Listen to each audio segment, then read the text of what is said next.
Hello friends, welcome to my channel Sanskar forever. Friends, मैं पायल आपके लिए लेकर आई हूँ दिवाली पूजन की पूरी तैयारी। फ्रेंड्स, दिवाली का नाम आते ही हम सभी के दिल में एक बड़ा ही उत्साह उत्पन्न हो जाता है। हम सभी बहुत एक्साइटेड होते हैं दिवाली के लिए, क्योंकि दिवाली दीपों का त्यौहार है। इसी दिन श्री रामचंद्र जी 14 वर्ष का वनवास समाप्त करके अपने अयोध्या लौटे थे। तभी सभी अयोध्या वासियों ने घी के दीपक जलाकर उनका स्वागत किया था। दिवाली का त्यौहार लक्ष्मी पूजन के लिए भी किया जाता है, क्योंकि दिवाली लक्ष्मी जी का विशेष त्यौहार है, प्रिय त्यौहार है। इसीलिए इस दिन हम श्री गणेश जी का, जो रिद्धि सिद्धि से अपने सभी मनोकामनाएं पूर्ण करने वाले होते हैं, माँ लक्ष्मी हम सभी के घरों में धन धान्य के भंडार भरती है।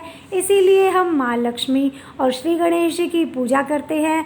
हम दिवाली से पहले अपने घर को अच्छे तरह से सफाई करते हैं। जिससे भी कलर करवाना होता है या कोई भी नया सामान लाना होता है, हम दिवाली पूजन का, दिवाली के दिन का इंतज़ार करते हैं और हम इस दिन अपने घर को सुंदर से सुंदर सजाते हैं। फ्रेंड्स, दिवाली पूजन के लिए हमें किन किन चीज़ों की ज़रूरत होगी, वह इसका मुहूर्त इस प्रकार है। इस बार दिवाली पूजन 4 नवंबर को गुरुवार को मनाई जाएगी। इसका शुभ मुहूर्त शाम 6:09 से शुरू होकर 8:20 तक का होगा। फ्रेंड्स, लक्ष्मी पूजन के लिए जिन जिन चीज़ों की ज़रूरत होगी वो इस प्रकार है। बड़ी दिवाली पर पूजन के लिए हाट, चोपड़ा, मिट्टी की गुल्लक, लक्ष्मी जी गणेश जी कागज़ के भी और मिट्टी के लक्ष्मी गणेश जी भी लें। एक हनुमान जी की मूर्ति, बंदरवाल, फूल माला, सिरस, गन्ना। मिठाइयों में आप 5 तरह की मिठाई लें, वो कुछ भी हो सकती है। लड्डू, जलेबी, बालूशाही, गुलाब जामुन, पेठा, कोई भी आप मिठाई ले सकते हैं। इसमें खील, चक और हाथ चोपड़े में भरने के लिए मटर, मट्ठी, वो भी आप इनको अपने हाथ चोपड़ों में रखिए।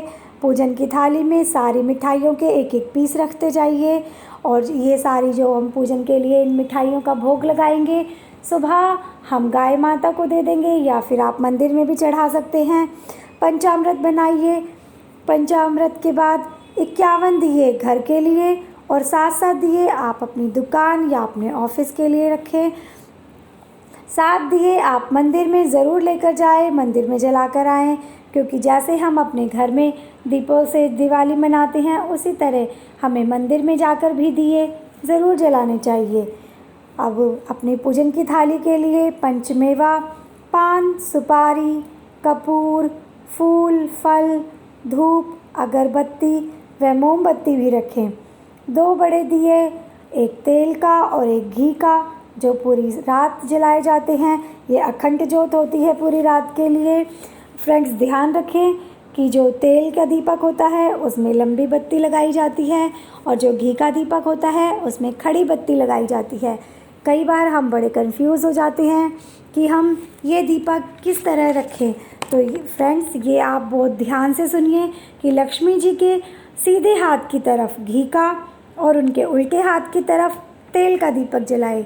ये आपके लिए एक बहुत बड़ा टिप है, जो अगर सही दिशा में जलाया जाए तो बहुत ही उपयोगी और महत्वपूर्ण होता है। पूजन के बाद उसके बाद आप सारी तैयारी करें और इसके बाद आप 5 पूरी, हलवा और उसमें पैसे रखकर कहानी सुने। आप ध्यान रखें, जो हमने जो दीपक रखे हैं उनके नीचे थोड़े से गेहूं के दाने भी ज़रूर रखें। और फ्रेंड्स, इस तरह से हम अपनी सारी पूजन की सामग्री को रखेंगे, अपना मंदिर सजाएंगे और जितना सुंदर हो सके हम उसमें माँ लक्ष्मी का पूजन करने के लिए अपना मंदिर सुंदर से सुंदर सजाएंगे। फूलों से, लाइटिंग से, फूलों की रंगोली बनाइए और अपने पूजा स्थल को बहुत ही सुंदर और मनमोहक बनाइए। अगर आपके पास इत्र है तो आप उस इत्र का भी इस्तेमाल कीजिए, क्योंकि माँ लक्ष्मी को सुगंध भी अति प्रिय होती है। आप इस दिन अपनी कमाई का जो भी आप कमा के लाते हैं वो माँ लक्ष्मी के चरणों में अर्पित कीजिए और उनसे प्रार्थना कीजिए कि हमें दिन दुगनी रात चौगुनी का आशीर्वाद प्रदान करें। तो इस तरह से हम अपनी पूरी सामग्री को विस्तार से सुंदरतापूर्वक अपने मंदिर में सजाएंगे। शाम को माँ लक्ष्मी की पूजन करेंगे और इसके बाद बाना निकालेंगे। बाना निकालने में आप 5 पूरी और हलवा रखिए, उस पर पैसे रखिए, कहानी सुने। गेहूं के दाने हाथ में लेकर कहानी सुननी चाहिए और उसके बाद आप कहानी सुनने के बाद बाना अपनी सासू माँ को या आपसे जो भी बड़ा हो आप उन्हें ज़रूर दें। और उसके बाद सुबह 3 बजे उठकर चौकी का सारा सामान उठाकर सिरस और कागज़ या कुछ और भी हो तो उसे भी गत्ते पर या पुराने पंखे पर उठाकर उस पर एक दिया लेकर उसे गत्ते पर रखकर जलाएं और एक डंडी लेकर बजाते हुए जाएं और बोलते हुए जाएं कि सरक सरक दलदर संपे आई, सरक सरक दलदर लक्ष्मी जी आई, बोलते हुए जाएं। दिया जला हुआ ही आप जहाँ पर भी कूड़ा डाल कर आते हैं वहीं पर रख कर आए और पीछे मुड़कर ना देखें। वापस आकर घर की सफाई करके सुबह बधावे गाएं। थाली की सारी मिठाई और हाथ चौपड़े की मिठाई भी थाली में ही रखकर आप उसे गाय को या मंदिर में दीजिए। हलवा पूरी भी आप गाय को या मंदिर में दे सकते हैं। अगर आपके यहाँ उजमन है, आपके यहाँ बेटा हुआ है या आपके बेटे की शादी हुई है तो उजमन में डबल, जैसे पहले हमने 1 हाथ चोपड़ा रखे थे तो 2 हाथ 2 चोपड़े रखे जाएंगे। और मिट्टी जी के लक्ष्मी गणेश जी भी जो आप 1 जोड़ी लाए थे वो भी 2 आएंगे। अगले दिन आप अपने आस पड़ोस में सभी जगह मिठाई बांट देंगे और इस तरह से हमारी लक्ष्मी जी की पूरी तैयारी हो जाएगी। अब मैं आपको लक्ष्मी जी की कथा कहूँगी, जो लक्ष्मी जी की कहानी ज़रूर कहनी चाहिए। एक साहूकार था, उसकी बेटी प्रतिदिन पीपल पर जल चढ़ाने जाती थी। पीपल पर लक्ष्मी जी का वास था। एक दिन लक्ष्मी जी ने साहूकार की बेटी से कहा कि तुम मेरी सहेली बन जाओ। उसने लक्ष्मी जी से कहा, मैं कल अपने पिताजी से पूछकर उत्तर दूंगी। पिताजी को जब बेटी ने बताया कि पीपल पर एक स्त्री ने मुझसे सहेली बनना चाहती है तो पिताजी ने हाँ कर दी। दूसरे दिन साहूकार की बेटी ने सहेली बनना स्वीकार कर लिया। एक दिन लक्ष्मी जी साहूकार की बेटी को अपने घर ले गई।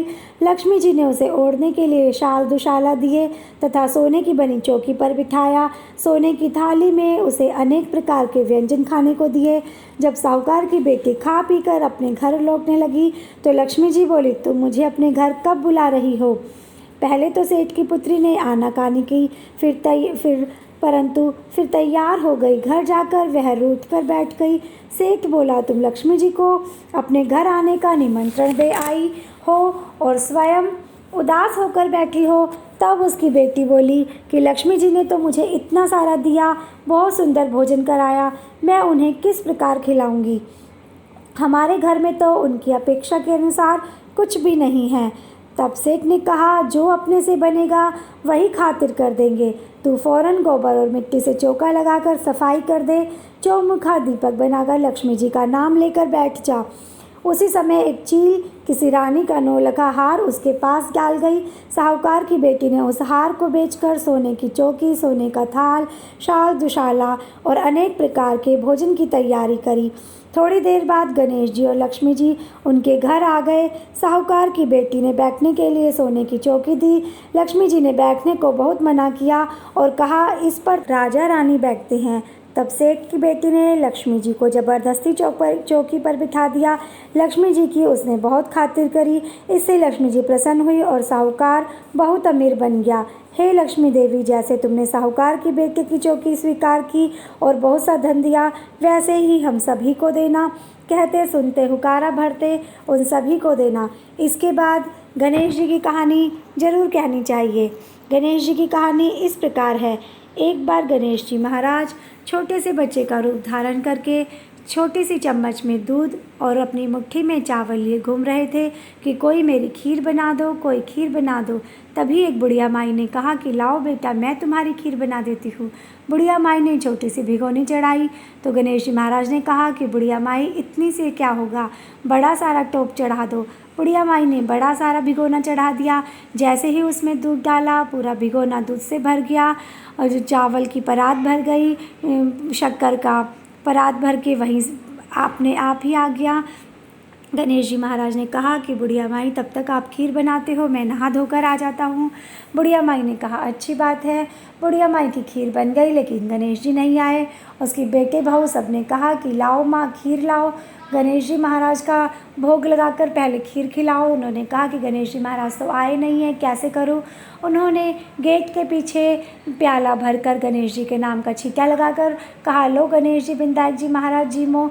और उसके बाद खीर बेटे बहुओं को, पोतों को, सबको खिला दी। आए गणेश जी महाराज की बुढ़िया माई खीर बन गई। हाँ बेटा खीर बन गई है, मैंने तुम्हारे नाम का भोग लगाकर प्याला अलग ही रखा हुआ है। गणेश जी महाराज बोले, बुढ़िया माई मैं तो जीम लिया। कब जीमे? जब तुमने मेरे नाम का भोग लगाया, अपने बेटे बहुओं को दिया, तभी मैं जीम लिया। गणेश जी महाराज ने बुढ़िया माई को आशीर्वाद दिया, उसकी झोपड़ी को कंचन की महल बना दिया, उसके बेटे पोते को खूब लंबी आयु दी, बुढ़िया माई को स्वस्थ किया। हे गणेश जी महाराज, जैसे आपने बुढ़िया माई पर कृपा करी, इसी तरह से सभी पर कृपा करना, सभी की मनोकामनाएं पूर्ण करना। कहते सुनते हुकारा भरता की सभी की मनोकामनाएं पूर्ण करना। तो फ्रेंड्स, मुझे उम्मीद है आपको मेरी वीडियो पसंद आई होगी। अगर आपको मेरी वीडियो ज़रा भी यूज़फुल लगी हो तो प्लीज़ मुझे कमेंट बॉक्स में लिखकर ज़रूर बताएं। मेरी वीडियो को ज़्यादा से ज़्यादा शेयर करें, लाइक करें। और अगर आपने मेरे चैनल को अभी तक भी सब्सक्राइब नहीं किया है तो प्लीज़ मेरे चैनल को सब्सक्राइब कीजिए, बेल आइकन के बटन को ज़रूर दबाइए, क्योंकि तभी मेरी सारी वीडियोस की नोटिफिकेशन आपको आपके फ़ोन पर मिल सकेगी।